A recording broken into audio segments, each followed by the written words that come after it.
Hi friends, welcome to my channel.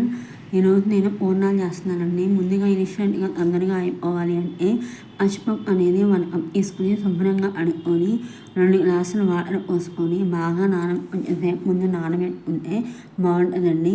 నేను మొత్తం 3 గ్లాసులు పోసుకున్నానండి. తర్వాత వచ్చేసి నేను రెండు కప్పులు బియ్యం పిండి కూడా వేసుకొని వాటర్ పోసుకొని కలుపుకొని పక్కన పెట్టుకున్నాను. హాఫ్ అన్ అవర్ ముందు మనం ముందుగా పచ్చిపప్పుని ఉడకబెట్టుకొని అలా మెత్తగా వచ్చి అలా వస్తే అలాగా పప్పు అనేది అలాగా ప్రెస్ అవ్వాలి. తర్వాత వాటర్ ఏమైనా ఎక్సెస్ వాటర్ ఏమైనా ఉంటే వంచేసుకున్నాను. దీంట్లో 1 కప్పు బెల్లం కూడా వేసుకొని మిక్సీ పట్టుకోవచ్చు. లేదంటే దీన్ని స్మాష్ చేసేసుకొని పొయ్యి మీద పెట్టేస్తే దాంట్లో ఉన్న వాటర్ అంతా ఇంకిపోతుంది. అది ఇంకిపోయిన తర్వాత దాంట్లో కొంచెం ఇలాచీ పొడి ఘీ కూడా వేసుకొని తిప్పేసుకొని కొంచెం సేపు పక్కన పెట్టుకుంటే పిండి అనేది గట్టిపడిపోయింది.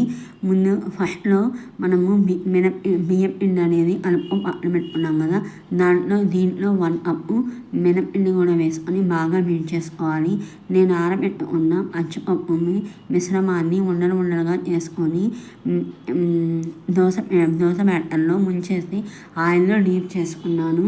అంతే, పూర్ణాలు అనేది ఇన్స్టెంట్గా తొందరగా అయిపోతాయి. చాలా టేస్టీగా కూడా ఉన్నాయి.